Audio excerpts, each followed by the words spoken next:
चलिए बेटा, हम कुछ और भी क्वेश्चन करने जा रहे हैं। सबसे पहला क्वेश्चन ये है बच्चों कि एफ एक्स बराबर, ये आपकी टेक्स्ट बुक का एक एग्जाम्पल नंबर 10 है।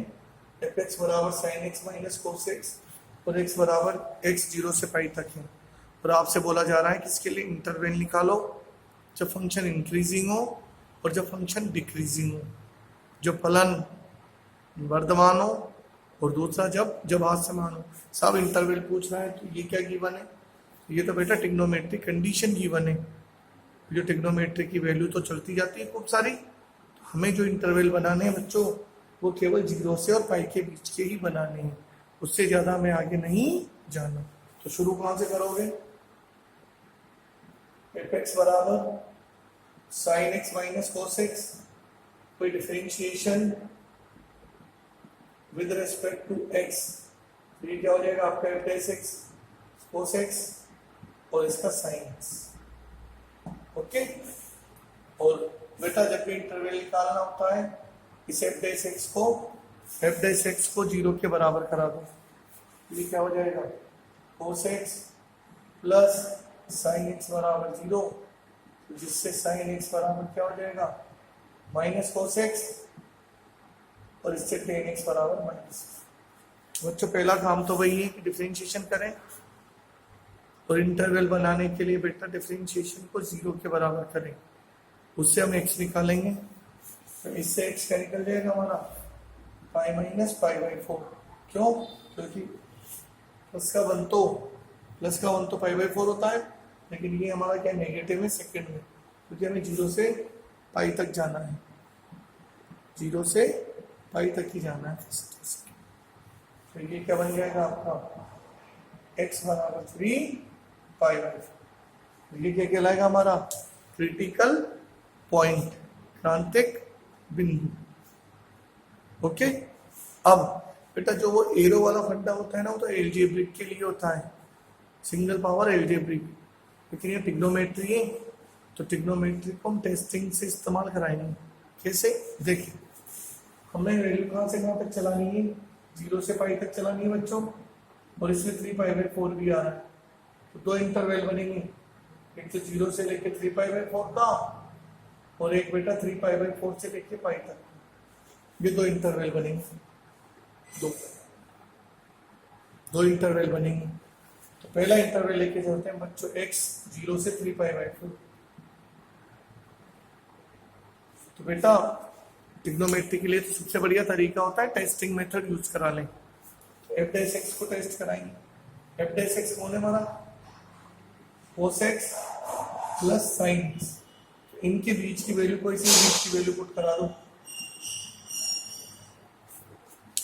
0 से और 3 पाई बाई 4 के बीच की कोई सी भी वैल्यू, 30 डिग्री 60 डिग्री 90 डिग्री जो भी आपको पता हो, मैं पुट करा रहा हूँ पाई बाई 2 90। ये क्या हो जाएगा बच्चों F dash pi by 2 cos pi by 2 sine pi by 2, ये कितना हो जाएगा 1, और ये क्या होगा greater than 0, then F dash X greater than 0। Increasing function बेटा, इंक्रीजिंग का मतलब क्या हो गया वर्तमान फलन। अरे इतनी बात समझ में आई आप लोगों को? कंफर्म? इसी तरह जो दूसरा वाला है उसको बनाएंगे, दूसरे वाले को चेक करो, दिख गया ना बोर्ड सबको? चलो शाबाश बेटा, दूसरे वाले को चेक करो। दूसरा वाला क्या है हमारा 3 पाई बाई 4 से लेके पाई तक है। एफ डैश एक्स कौन है cos x plus sine x, बेटा इसकी बीच की वैल्यू ये कितना है आपका 3 पाई बाई 4 का मतलब कितना होता है 135, और ये आपका 180, तो इसके बीच में 150, 5 पाई बाई 6, तो यहाँ चिपका दो 5 पाई बाई 6, तो कोस 5 pi by 6 plus sign 5 pi by 6, बोलो। और हमें कोस 5 पाई बाई 6 की वैल्यू बनाना आती है बेटा, क्या हो जाएगी pi minus pi by 6 sine pi minus pi by 6, ये कितना हो जाएगा माइनस और ये प्लस, इसकी वैल्यू कितनी होती है -√3/2 और ये 1/2 जो कि क्या देखिए हमें less than 0 it means f(x) less than 0 इस पर क्या हो जाएगा वो डिक्रीजिंग फंक्शन। तो इस वाले इंटरवल में तो इंक्रीजिंग होगा और इस वाले इंटरवल में डिक्रीजिंग होगा। तो इंक्रीजिंग किस में होगा इंक्रीजिंग किस में होगा x बिलोंग्स टू 0 to 3π/4 और डिक्रीजिंग किस में होगा x बिलोंग्स टू 3π/4 से पाई। ये हमारा आंसर। तो इंक्रीजिंग के लिए अंतराल कौन सा बनेगा? अरे दिख तो रहा है, अब देख लेना बेटा, पहले नहीं दिखाऊं तो अब देख लेना। तो दो इंटरवल बने थे बच्चों, 0 से 3π/4 और 3π/4 से पाई। हमें कुछ नहीं करा, टेस्टिंग करी थी, कुछ नहीं किया, सिर्फ टेस्टिंग करी थी। आई बात समझ में? तो सही तरीके से इन्हें बुद्धि में यूज होने देना।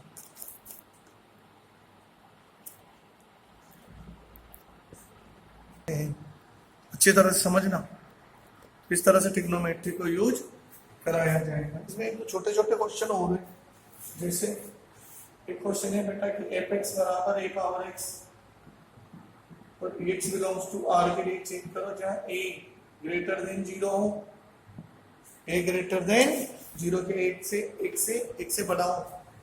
इसी क्वेश्चन को अगर मैं ऐसे लिख दूं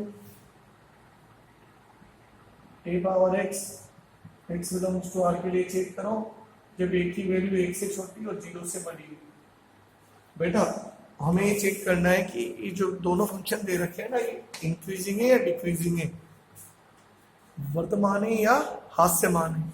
ओके, कैसे चेक करोगे? पहला काम तो वही a पावर x का डिफरेंशिएशन करा दो, a पावर x log, और उससे क्या बोला बेटा, a की वैल्यू जो है ना वो 1 से बड़ी है।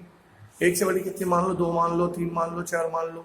तो ये जो a पावर x है ना, ये तो हमेशा पॉजिटिव आएगा। तो क्या लिख देंगे 4x belongs to r, a power x is always positive. Hindi में चाहो तो हिंदी में लिख देना, x बिलोंग्स टू r के लिए a पावर x का मान हमेशा धनात्मक होगा, क्योंकि आप किसी पे भी पावर को लगाओ बच्चों, चाहे पॉजिटिव लगाओ चाहे नेगेटिव लगाओ, तो वो अपना आंसर हमेशा पॉजिटिव ही देती है। तो इससे तो ये तो खत्म हो जाएगा कि a पावर x हमेशा पॉजिटिव आएगा। तो जो डिपेंडेंसी है इस पे रहेगी log a पर, इस पे रहेगी डिपेंडेंसी। बेटा 4 a ग्रेटर देन 1, a की वैल्यू 1 से बड़ी है तो लोग हमेशा अपनी पॉजिटिव वैल्यू देगा। 4a greater than 1, log a is always positive. तो ये पेपर में आने लायक क्वेश्चन नहीं होते, ये तो सिर्फ ऑब्जेक्टिव पर्पज के क्वेश्चन होते हैं बेटा। a पावर x हमेशा पॉजिटिव रहेगा और ये a 1 से बड़ा होने के कारण ये भी पॉजिटिव रहेगा। f(x) क्या हो गया? Greater than 0। कौन सा फंक्शन बन जाएगा बच्चों? Increasing function. कौन सा फंक्शन बन जाएगा? Increasing function. सिमिलर इधर आ जाओ, इसका कहां से सॉल्यूशन शुरू करोगे? a power x differentiation with respect to x क्या होगा? a power x log a। वही बात है के लिए, बोलो क्या बोला है? x बिलोंग्स टू r, फिर वही लिख देंगे 4x belongs to r, a power x is always positive. ये तो पॉजिटिव आना है, बट a की जो वैल्यू है बच्चों, a की जो वैल्यू है ना वो 0 से और 1 के बीच में है। जैसे फॉर एग्जांपल a बराबर मान लो 2/3, a बराबर क्या मान लो? 2/3 मान लो। तो ये क्या हो जाएगा? log 2/3 क्या हो जाएगा? log 2 माइनस log 3, जो कि नेगेटिव आएगा। अरे समझ गए? जो कि नेगेटिव आएगा। तो ये क्या हो जाएगा? This log a is always negative. ये क्या हो जाएगा आपका? f(x) लेस देन 0, तो इस कंडीशन में ये क्या कहलाएगा आपका डिक्रीजिंग फंक्शन। समझे ना समझे? अरे समझ गए क्या देवता? दिख तो रहा है सभी को? दिखने की बड़ी दिक्कत है, अब दिख जाएगा, देख लो। फिर से बोल देता हूँ, a पावर x लोग ये दोनों का डिफरेंशिएशन हुआ और x बिलोंग्स टू r के लिए a पावर x हमेशा अपनी वैल्यू पॉजिटिव देगा। जो डिपेंडेंसी ना वो a पर है, तो log a की वैल्यू अगर 1 से बड़ी है तो log a तो हमेशा पॉजिटिव आएगा, लेकिन a की वैल्यू 1 से छोटी है ना बच्चों 2/3, तो वो हमेशा नेगेटिव आएगा। और जब नेगेटिव आएगा ये सारा भी नेगेटिव हो जाएगा, तो उस कंडीशन में f dash x less than 0 तो वो आपका डिक्रीजिंग फंक्शन होगा। सिमिलर अगर हमसे ये बोलते हैं f(x) बराबर e पावर x, तीसरा क्वेश्चन e पावर x और x बिलोंग्स टू r, इसका डिफरेंशिएशन तो क्या आ जाएगा e पावर x का, तो e पावर x ही होता है। तो वही बात आई, अब आप x की कोई सी भी वैल्यू पुट करो, x की आप कोई सी भी वैल्यू पुट करो, हमेशा e पावर x का आउटपुट, हमेशा e पावर x का जो आउटपुट होता है ना बच्चों वो हमेशा पॉजिटिव रहता है। e पावर x का आउटपुट हमेशा पॉजिटिव रहता है। इसको भी यहीं से लिख देंगे, x belongs to r, for x belongs to r value e power x is always positive. वो क्या हो जाएगा बच्चों, f dash x greater than 0। इस कंडीशन में क्या होगा, वो आपका इंक्रीजिंग फंक्शन। तो ये बातें हैं आपकी छोटी छोटी सी बातें हैं बेटा, जो ये आपके ऑब्जेक्टिव क्वेश्चनों के लिए होती है। ठीक है, इसी के साथ आप लोग सभी बच्चे आपकी 8.2 को भी समाप्त करें, आपकी 8.2 को भी समाप्त करें, और जो आपके डाउट्स हों वो हमें सेंड करते जाएं। मैं आपको किसी दिन भी सभी डाउट्स के सॉल्यूशन भेज दूंगा। ठीक है बच्चों, गुड डे, गुड मॉर्निंग।